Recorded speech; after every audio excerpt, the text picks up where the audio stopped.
اللہ الرحمن الرحیم وَإِن كُنتُمْ فِي رَيْبٍ مِّمَّا نَزَّلْنَا عَلَىٰ عَبْدِنَا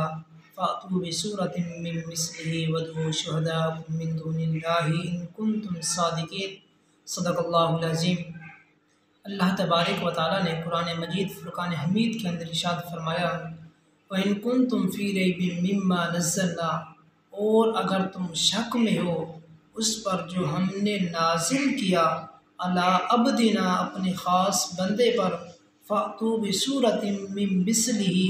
تو لے آؤ اس جیسی ایک صورت، یعنی اس کی مثل صورت لے آؤ۔ اگر وَادْعُوا شُهَدَاءَكُم، اور بلا لو اللہ کے علاوہ اپنے مددگاروں کو، یعنی اللہ کے علاوہ تم جن کو مانتے ہو اپنے مددگاروں کو بلا لو جو تم کر سکتے ہو، ان کنتم صادقین، اگر تم سچے ہو تو اس جیسے ایک صورت لے آؤ۔ یہ جو واقعہ ہوا ہے قرآن مجید کو جلایا گیا ہے، یہ جھوٹے لوگ ہیں، یہ قرآن کا مقابلہ نہیں کر سکتے۔ یہ قرآن کے ایک نسخے کو تو جلا سکتے ہیں، یہ اپنی شکست کو تسلیم کر رہے ہیں، اسی لیے قرآن کے نسخے کو تو یہ آگ لگا سکتے ہیں، مگر جو دلوں کے اوپر، روح کے اوپر لکھا ہوا اترا ہوا ہے اس کو یہ کیسے مٹا سکتے ہیں؟ علماء نے لکھا ہے کہ جب کوئی قرآن کی بے حرمتی کرتا ہے،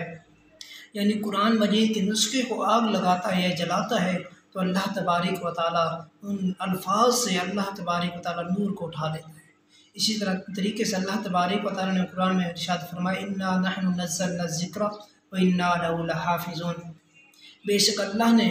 قرآن مجید کی حفاظت کا ذمہ اپنے اوپر لے لیا ہے۔ اس کی حفاظت اللہ تبارک و تعالیٰ خود کرنے والا ہے اور خود ہی کر رہا ہے، خود ہی کرے گا۔ تو پہلے بھی اللہ تبارک و تعالیٰ نے اس قرآن کی حفاظت کی، آگے بھی کرے گا، اور یہ لوگ اپنی شکست کو تسلیم کر رہے ہیں۔